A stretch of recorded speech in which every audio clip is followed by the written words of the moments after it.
Springfield, un lundi matin comme un autre, depuis 1989. Un gamin de 10 ans dévale les escaliers de son école en skateboard. Il vient de faire exploser une fusée artisanale dans les toilettes. Ce soir, il rentrera avec un mot pour ses parents. Demain, il recommencera. Il s'appelle Bart Simpson et depuis 35 ans, il est probablement l'enfant le plus regardé de la planète. Bienvenue dans Maman à Maman, au cœur du TDAH, le podcast d'Émilie Châtelain. Aujourd'hui, un épisode un peu différent des autres.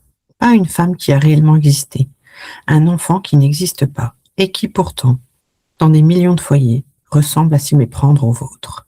Je ne pose aucun diagnostic sur un dessin animé, mais Bart Simpson coche, presque trait pour trait, la grille du TDAH chez l'enfant. Et c'est justement pour ça qu'il est intéressant, parce que tout le monde le connaît et que personne, dans la série, ne le comprend vraiment. Le premier trait, l'impulsivité motrice. Bart ne marche pas, il dévale. Il ne réfléchit pas avant d'agir, il agit et réfléchit après. Parfois, jamais. Le skateboard, les cascades, les bêtises improvisées à la seconde où l'idée traverse son cerveau. C'est la signature même du contrôle inhibiteur qui n'a pas eu le temps de s'activer.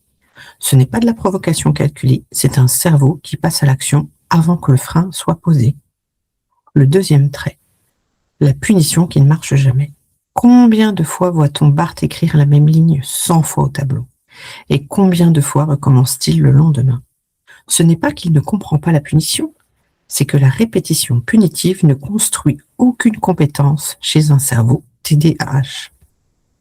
Elle ne fait qu'épuiser tout le monde, l'enfant y compris. Comparaison avec aujourd'hui. L'enfant qu'on envoie chez le directeur pour la 3e fois de la semaine, dont le carnet se remplit de mots identiques.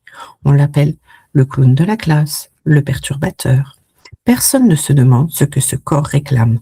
Bouger, décharger, exister autrement qu'assis et silencieux 6 heures d'affilée. Le troisième trait, l'intelligence qu'on ne voit pas. Pas parce qu'elle ne se range pas dans les bonnes cases. Bart est un mauvais élève. Mais Bart répond aussi du tac au tac, avec des répliques qui font mouche instantanément. Il retient tout dans le moindre détail dès qu'un sujet le passionne vraiment. Une blague, un tour, un détail de BD, alors qu'il oublie une leçon d'histoire de 5 minutes après l'avoir lue. Et il est capable d'imaginer des combines à plusieurs étapes, où chaque coup en déclenche une autre. Ce n'est pas un manque d'intelligence, c'est une intelligence qui refuse de se mettre au service de ce qui l'ennuie. Quatrième trait, la comparaison fraternelle. À la maison, il y a Lisa, douée, appliquée, validée par les adultes à chaque instant. Bart, lui, ne récolte l'attention qu'en faisant des bêtises, assez grosses pour qu'on le remarque. C'est un mécanisme qu'on retrouve dans beaucoup de fratries avec un enfant TDAH. Quand on ne peut pas obtenir l'attention par la performance, on l'obtient par le bruit. Et sous la carapace du gamin qui n'a peur de rien, il y a des scènes discrètes, mais réelles dans la série, où Bart protège sa sœur, où il pleure, où il cherche désespérément la fierté de son père. Cette hypersensibilité au rejet, cachée derrière l'insolence, c'est un trait qu'on documente aujourd'hui énormément chez l'enfant et l'adulte TDAH.